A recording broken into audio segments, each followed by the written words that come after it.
One shining moment, the shot heard round the Maize and Blue World Edition. Next on Michigan Podcast. So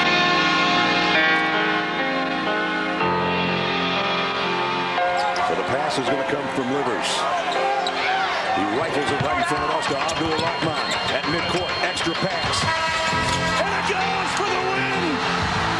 The three-pointer by Jordan Poole. A freshman has won it for the Wolverines.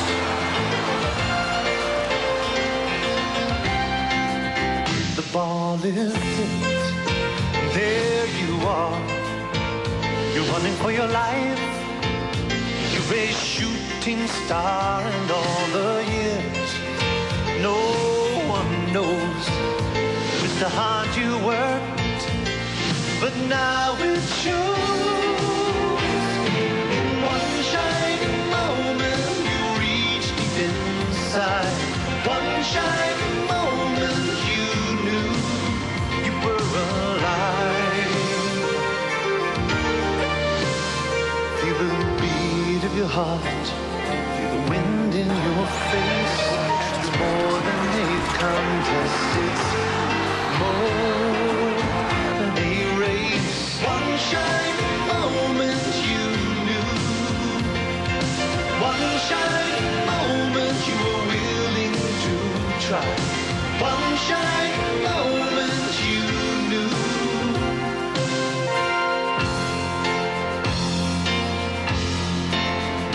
One shining moment.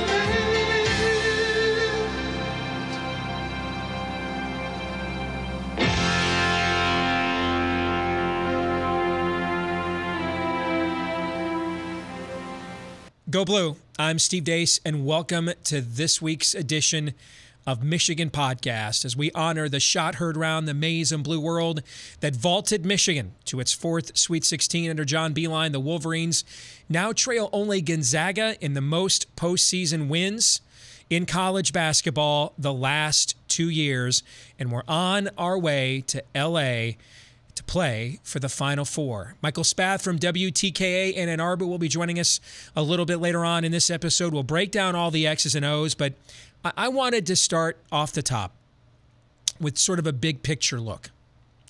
Since 2012, this has been the Michigan basketball program. 4 Big Ten championships in either the regular season or the Big Ten tournament.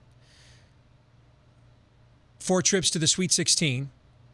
2 trips to the Elite Eight, maybe a third one pending, who knows. 1 trip to the Final Four, maybe a second one pending, who knows. A trip to the national championship game, maybe another one pending, who knows. I would take that resume up against any other team in the Big Ten. Probably Wisconsin's the only team you could argue has surpassed it. You might be able to argue that Michigan State has equaled it. But that is some pretty select company. And if you are a younger listener on iTunes, Stitcher, Google Play, or viewer here on YouTube, I just want to give you some words of wisdom from a guy who is way past his prime now and just getting out of a midlife crisis. Enjoy it. Enjoy it. Don't take a run like this for granted. I spent 10 years in the wilderness with Michigan basketball, from pretty much the time that Robert Tractor Trailer's SUV rolled over on Mateen Cleave's recruiting trip until year 2 of the John Beilein era. And if you'd have told me we would go 10 years in exile without caring about a selection Sunday, without thinking we were a contender for a Big Ten championship or a berth in the Final Four, I'd have told you were nuts. You know, I came in with the era of Roy Tarpley and Butch Wade, Richard Relford, Guard Thompson, the General Gary Grant, Antoine Jobert, Glenn Rice. These guys, McDonald's high school All-Americans. We had high school All-Americans coming off the bench on those teams. And then you go to the teams with Terry Mills and Romeo Robinson and Mark Hughes and Loy Vaught and Sean Higgins and Glenn Rice winning a national championship, multiple All-Americans on those teams. And then we bring in the Fab Five, maybe the greatest recruiting class of all time. And then we had a second Fab Five. I mean, that's the default. That's what I grew up with. That's what I was used to. And so were fans my age and older. So those of you that are younger, and I know that we live in this era of social media, and I work full-time in it. I'm a fan. I've succumbed to it. You know, we played the video, I think it was last week or the week prior, of me taking not one but two pies to the face because I kind of thought maybe our program had maxed out under John Beilein and it might be time to look on and move on. And obviously I'm a moron. I was dead wrong. That's the worst take I've had in my life, in my career, and that's a pretty high bar. I've had a lot of crap takes, okay? And that was the worst one in any line of work. And we live in this instant gratification society. We live in this ready, fire, aim world of social media. And I think as I'm getting older, I'm more, cautious. I'm more prudent. Not always. And even at the end of the game against Houston the other night, and it looked like we were done. Even Coach Beilein admitted afterwards, as the team went out there on the court for what ended up being the shot heard around the maize and blue world there by Jordan Poole, even he was sitting there fighting off thoughts of how I'm going to have to say goodbye to Duncan, to Mar. This can't be the end. This isn't how this one's supposed to end this time. And then Jordan Poole hit that shot. And it was like a basketball resurrection, like a near-death experience, NCAA Tournament style. And I found myself with the team, sort of playing brutal. Let's be honest. It was brutal basketball on the offensive end. Multiple air balls. I could kind of feel like the tension, the frustration, and, my iPad's just, arm's length away to fire off some blasts, some hot takes. And I'm like, I'm going to simmer down. I'm going to, maybe flip the channel a few times, come back and see if they're playing better. Because even if we had lost that game to Houston, it's a team that won almost 30 games, 29 games, got the 30th against Houston, won a Big Ten championship, has had a tremendous season, and has far exceeded our expectations. And even with that knowledge going in, you kind of become a prisoner of the moment. And then Jordan Poole hit that shot. And now we have 30 wins. We're the fourth Michigan team in basketball in the history of our basketball program to get to that plateau, and the previous three all made it to the final game of the NCAA tournament. So let me just say, because I almost made the mistake I promised myself I wasn't going to make again. I almost made it again on Saturday night. Enjoy this. This is something we as Michigan fans don't take it for granted. We have been in one more trip around the mountain mode. We did it for 10 years. We truly have something special. I mean, we have put 6 or 7 guys in the NBA. Not a one of them were McDonald's All-Americans. No one else has been able to have the level of success we've had doing it the way we've done it. Even Wisconsin, towards the end of the Bo Ryan era, got a Sam Decker. We'd never had that kind of recruit, with the possible exception of a Mitch McGarry. I mean, we have largely done this the old-fashioned way. Sweat equity, elbow grease, player development. This is a program to be proud of. And win or lose, whatever happens Thursday night in LA against Texas A&M, this has been one hell of a season, one hell of a ride. Enjoy it. If the team goes out, craps the bed, or, makes 14 threes, either way, don't lose perspective of how much fun this has been. How many other programs would love to be where we are? And hold on to that perspective. Appreciate what we have, because me and the older generation can tell you, we lived through a time when we couldn't take this for granted. We would have loved to be disappointed by flameouts and disappointments in the NCAA tournament. Hell, we just wanted to hear our name called on Selection Sunday.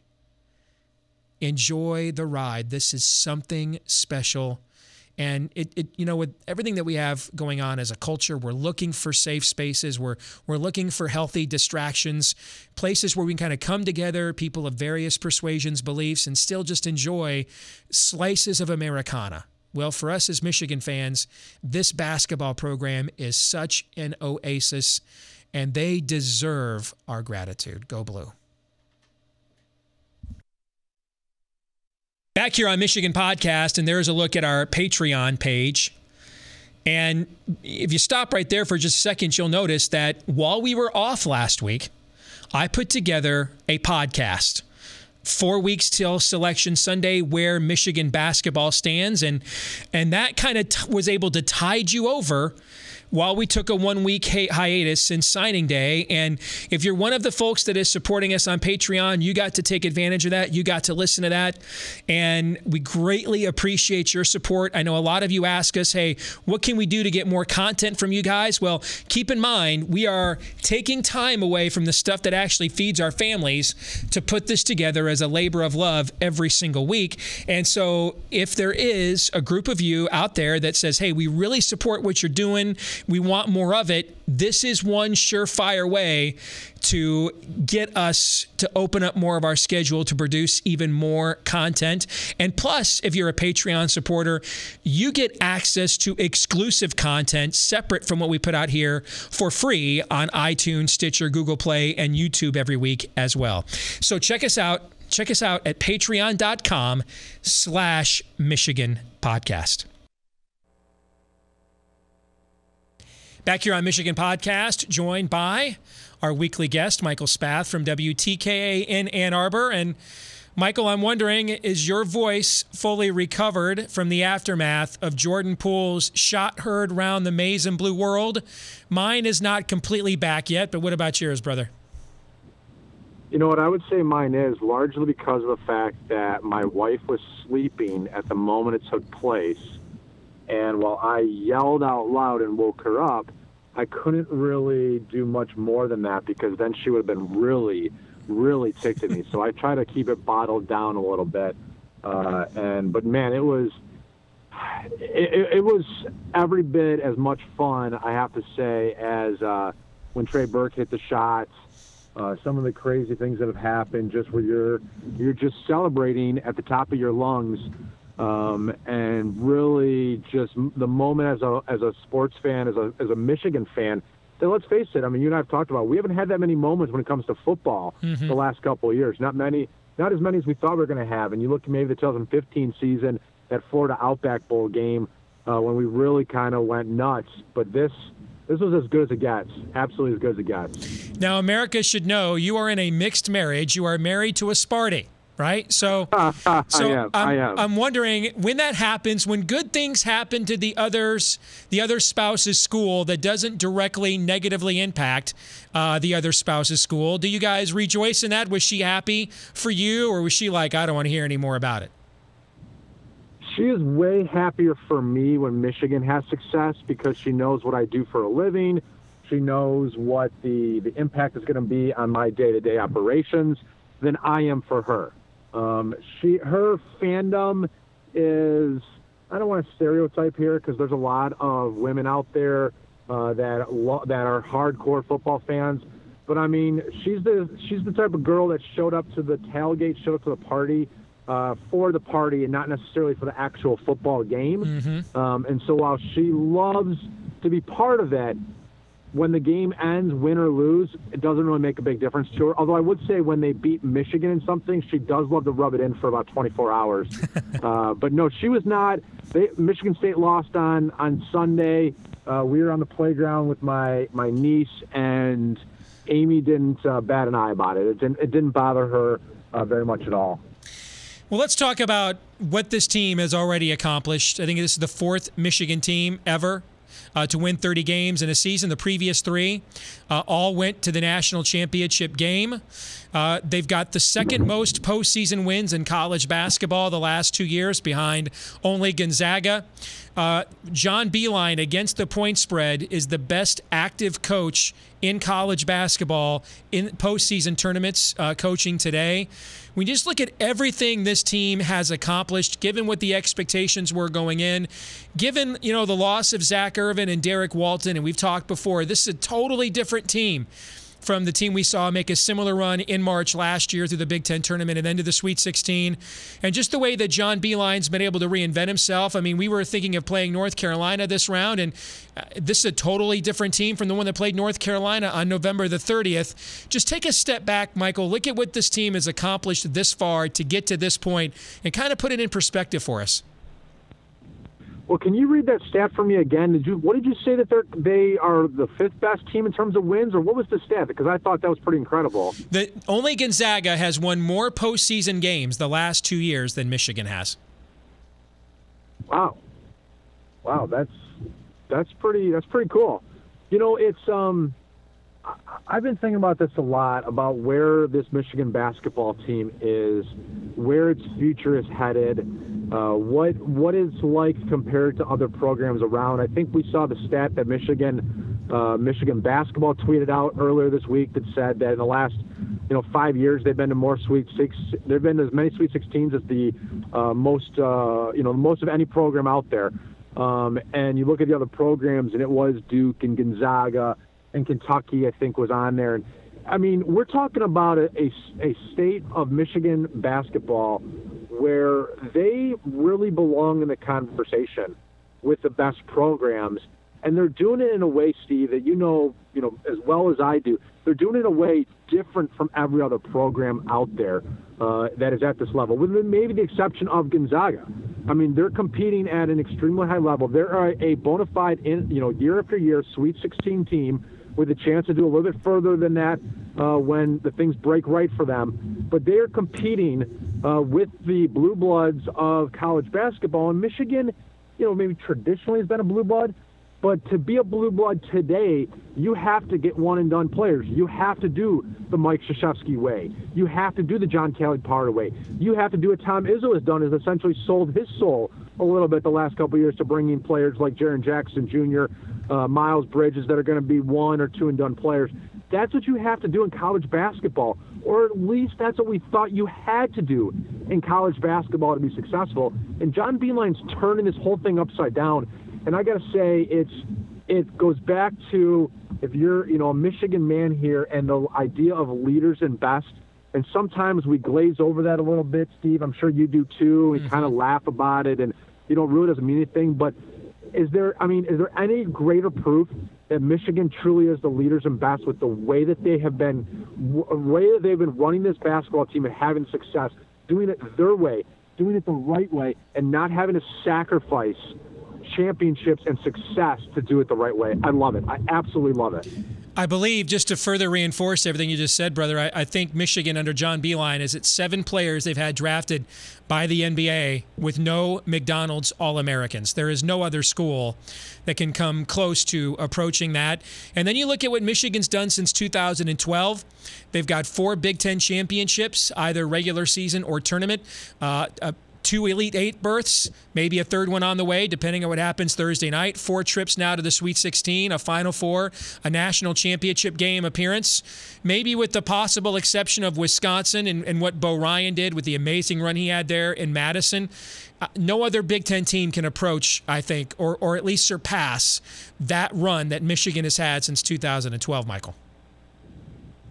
No, you're right. I mean, look at that program down the street, and I know we don't always love to make the comparisons, but you take the last 5 years, and you'd rather have Michigan's last 5 years. You'd rather have Michigan's last 5 years over Ohio State, over Purdue, over Minnesota. There's really nobody that you pick instead of Michigan these last 5 years, if you're being honest with yourself. Maybe Wisconsin, like you said, they went to the national championship game, but it's been an incredible run. And I really get excited by the idea, and I'm sure you do too, Steve, that the best might still be to come. I think when you look at the 2013, 2014 seasons, when Trey Burke led Michigan in the national championship game, Nick Stauskas came back the following year and won the Elite 8. Now, maybe if Karis LeVert doesn't get hurt, if Spike Albert doesn't get hurt, we're talking about a 5-year run. But when you look back at it, we're really talking about a 3-year run that Michigan basketball was, on the top of the Big Ten and right among the best 15 teams in college basketball. And then there was a little bit of a dip. Well, right now, you look at what they did a year ago, and you'd say they were one of the top 15 teams in college basketball. Right now, you'd say they're one of the top 15 teams in college basketball. You look at the future with the recruiting classes coming in, and some of these guys that, there's going to be a couple of two-and-done players at some point again. But right now, you're looking at mostly guys that are going to be 3- and 4-year players for Michigan. Mm-hmm. And so you've really got this opportunity where you can see a five-year run of Michigan basketball. And then if you can put another really good recruiting class together after that, another 5-year run. And then it's just something where maybe in 7 or 8 years, we're looking back, Steve, and going, man, this has been a great decade. And in my lifetime, the only time you could really say that was probably 88 through, early 90s. But even then, they crapped out after the Fab Five. They brought in that second Fab Five. They never really achieved very much. This could be the best 10-year stretch in my lifetime. I'm 38 years old, and I would argue in your lifetime too. Michael Spath from WTKA is our guest here this week on Michigan Podcast. All right, we got the really good stuff out of the way, which is the big picture view, right? So now we've got to do some critiquing, some analysis, because let's face it, this was not, especially on the offensive end of the floor. Defensively, they were still stifling. But on the offensive end of the floor, this was nothing like what we saw really since the loss at Northwestern, and especially the efficiency numbers Michigan was putting up in Madison Square Garden in the Big Ten tournament. Now, I do think there is something to the layoff. When you look at all of the Big Ten teams, they all had the same exact game in the first round. They all struggled to put away undermanned opponents, and then in the second half, they kind of cruised from there. So defensively, I don't think it's a passion or an emotional letdown, but I do think there is something to when you go from sellouts at Madison Square Garden, where your alumni base is a lot of those fans, and it's the biggest stage in basketball, perhaps, and then you go to Wichita, and you're playing in front of the friends and family plan, because we did get sent to like the one major city in America where apparently there are no real pockets of Michigan alumni. So I do think the energy level, it was a very sterile environment playing back-to-back late night. But, I mean, we were tossing up air balls. Mo Wagner looked very passive offensively. I was shocked. It was the first time all year that we have put up back-to-back poor games on the offensive end of the floor. That did not look like the same team. I mean, defensively, it was still great. I mean, Rob Gray got his points, but we made him put up 24 shots to get 20 points, so you'll take that ratio any day of the week. But what's happened offensively? Some of it, I think teams are playing that pick and pop more aggressively, but is there something else going on? What do you think, Michael? I think you hit on a couple of the factors with the late night starts, which Michigan hadn't had all year. When you look at the that environment, at the end of the day, a great basketball team has to kind of fight through those things. I will say this: I was talking to a friend of mine that works for the Michigan Athletic Department, closely aligned with the basketball team. And I asked him about Moritz Wagner, and he said, you know what? He's like, I don't know that I ever remember a player, maybe with the exception of Zach Novak, who fed off the energy of a building more than Moritz Wagner did. Mm. And he's like, it seemed like to me, being there in that environment, that a couple of times he tried to get himself going. There was no response from the crowd. Yeah. And he got into a little bit of a lull. And I said, that's fine. He's got to fight his way through that, because that's just life. Like, you can't always wait till you can't always have a Madison Square Garden crowd. And he's like, I get it. I totally get it. But it was really the first time all season that he, as this energy player, didn't have the energy around him. And so he's learned from that experience now. And I said, well, if he's learned from that experience, that's a good thing. So maybe for Wagner, it's as simple as that. I mean, but still, you've got to find a way. You're one of the best players on the floor. You've got to attack a little bit more. I was disappointed is that the player that we saw against Louisville last year that backed them down, that played in the post, I know that hasn't been his game very much at all this year. But when things aren't working for you the way that it has been with that pick and pop you're talking about and shooting the threes and just kind of cutting around the basket, you've got to reinvent yourself within the scope of a game. And he didn't do that. And I was a little disappointed with Moritz Wagner in the fact that he didn't make any game adjustments himself. Muhammad Ali Abdul-Rahman, just a really bad shooting performance in 2 games. I mean, I think at one point, was it in the Saturday game, he was 0 for 6 from threes. And this is a guy that shoots, usually far better than that. It's kind of like look at Jordan Poole in the Big Ten tournament. Jordan Poole was, 0 for 12 from three-point land and was really off, and then he came back and he had a better first week in the NCAA tournament. These guys are shooters, and shooters can lose a stroke for a little bit. But I would think that Mar will get that back. I mean, if he makes a couple of those three-pointers over the weekend, we're talking about him averaging 18 to 21 points, and there's no big deal talking about it. Yep. But you needed somebody, and Duncan Robinson was really the only guy from the outside that was consistent over the weekend. You need him to be consistent. You need Mar. You need Xavier Simpson he kind of got away from his game a little bit. I think what happened, and you touched on a little bit how they were a little more aggressive, is the defense said, okay, we've got all this time to scout Michigan. We're going to try to take these things away from you and see how you adapt. Moritz Wagner did not adapt very well. Xavier Simpson did not adapt very well. Duncan Robinson was okay. Charles Matthews was okay. Isaiah Livers didn't adapt. A lot of guys did not adapt to what the defense was playing them, and that's something they've got to be more aware of. They're not just going to get the Big Ten where they know those guys and they know how to attack the weaknesses of other teams. Now you're dealing with teams that have spent a week studying you. You don't know much about them. You've got to be able to make in-game decisions, in-game changes, and that's especially with upperclassmen, with Wagner and Mar. That's what we got to see this weekend. Well, you talk about adjustments defenses are making, and John Beilein, our men's basketball coach, admitted afterwards. I mean, he said in the post-game interview, I was standing over there thinking, I can't believe I got to say goodbye to Duncan DeMar. It just doesn't seem like this is how it would end. And then, Jordan Poole hits that shot, and in a way, it's not to trivialize at all the near tragedy that the team went through last March, but Michigan experienced what is essentially an NCAA tournament near-death experience. They have been resurrected with what Jordan Poole has done, and now you go out to L.A., bright lights, big city, huge alumni base. You'll see a ton of fans out there on a big stage. I'm wondering if some of the pressure that goes along. We've seen some big name programs throughout this opening weekend, when they got down a little bit or when the momentum went against them a little bit, started doing what I used to call looking down at your jersey and you're like, yeah, that's us. You saw Cincinnati do that. Xavier do that.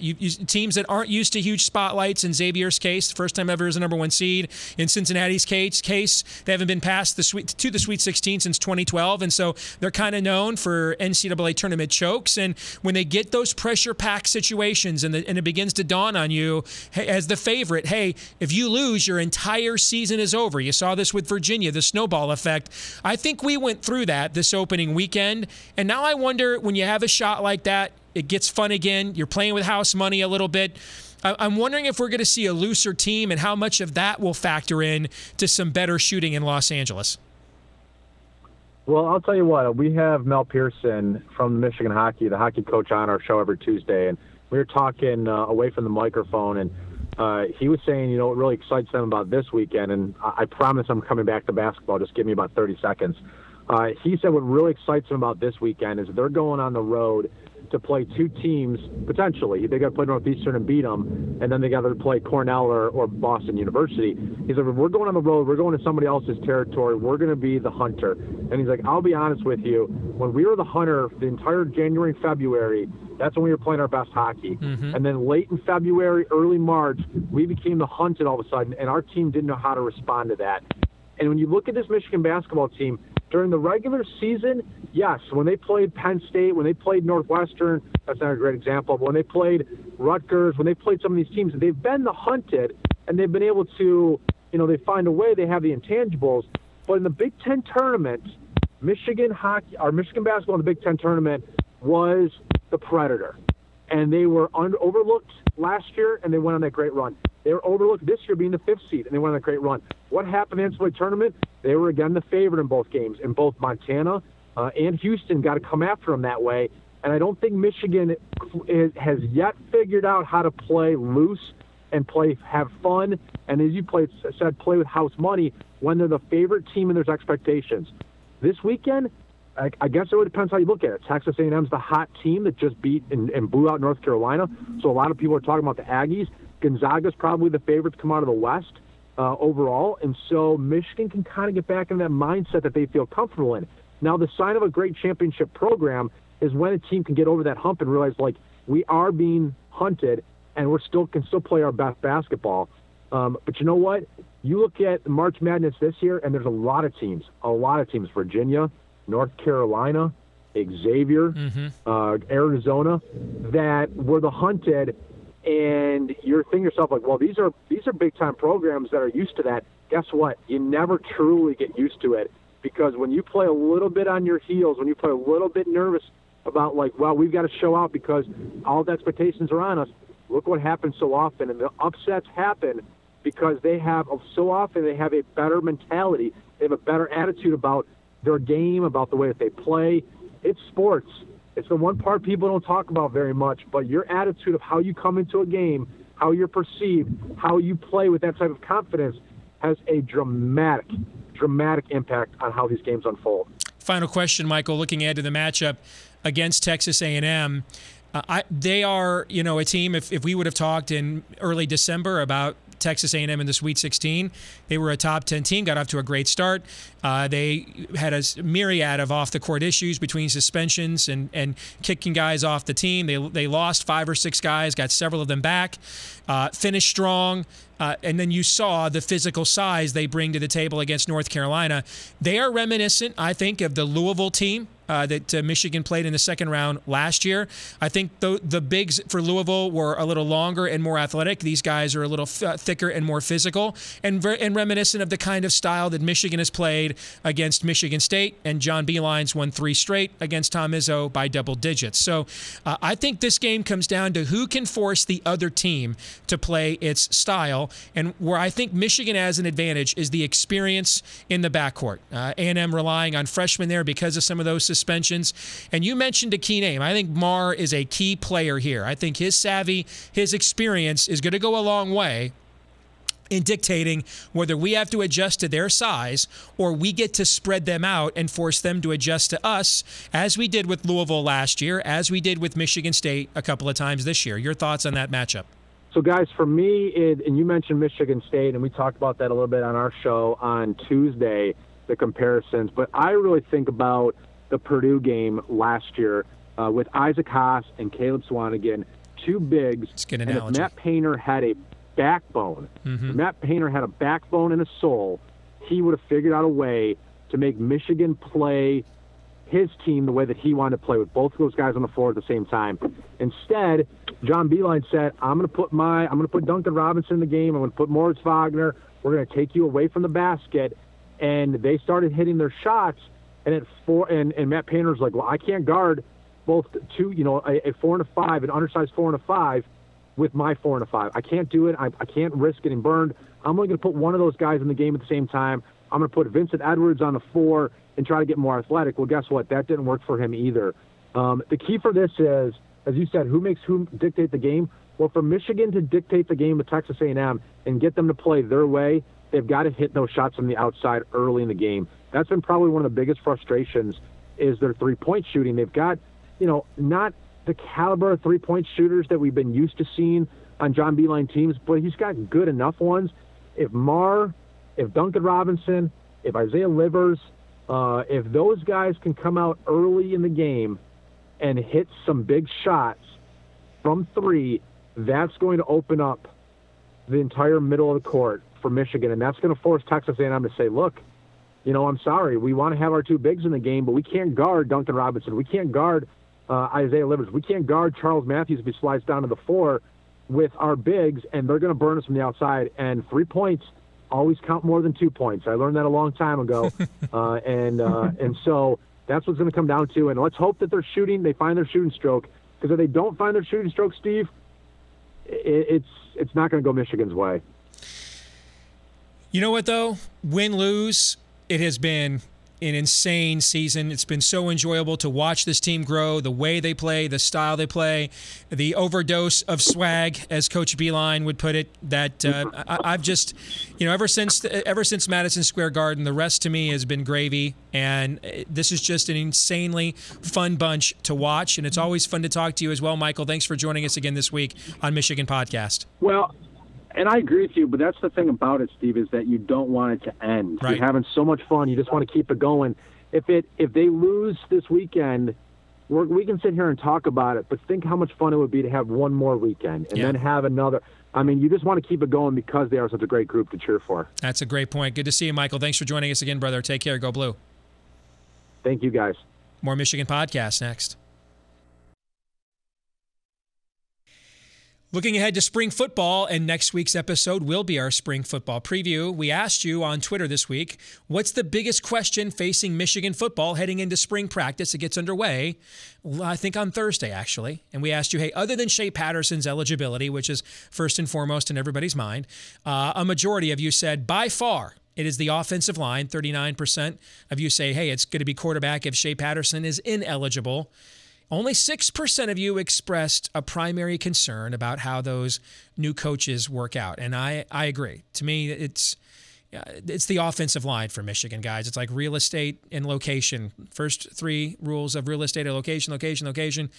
Set aside Shea Patterson's eligibility. I mean, we're still going to have a very talented team. And even if Shea's not eligible, I think he will be. But if he's not, those guys behind him were highly recruited too. If we could keep them upright this year and not see a couple of them, carried away on carts like we did last year, it's amazing how much better quarterbacks are when they have an extra half, full second to make a play. So those of you that diagnosed it's about the offensive line by far, I concur. Which brings us, as we close it out, to this week's question of the week. And it comes from Paul K., who said, dude, your typical intro is over 2 minutes long. What gives? Paul, you need to know. Almost everybody that watches this shares your complaint, including our producer, Aaron, who puts this together for us every single week. He also complains. Most people watching about it complain. You're not alone. But I'm not changing my mind. I love that intro. Every once in a while you got to do something. When you work in media, sometimes you just have to do something for you. That 2-minute football intro we do, man, fires me up. I need that. It gets me ready. I'm like coming out of the tunnel. Yeah, I'm hearing the victors. Let's go. We're ready to play today, right? So I know it's 2 minutes long, but it's 2 minutes of Michigan football greatness, and I like it. So I'm not changing it anytime soon. Well, let us know what you think about what we think. You can follow us on Twitter at Michigan Podcast. You can check us out on Facebook, where I probably need to hang out more often, frankly. That should be higher on my priority list. So I'm going to put that on the list there, Aaron. That's something I got to do more of, hang out on our Facebook wall a little bit more. Want to thank our friends at Detroit Sports Podcast, which help us to spread the word each and every week about what we do here at Michigan Podcast. Until then, let's come home with a berth in the Final Four and go Blue.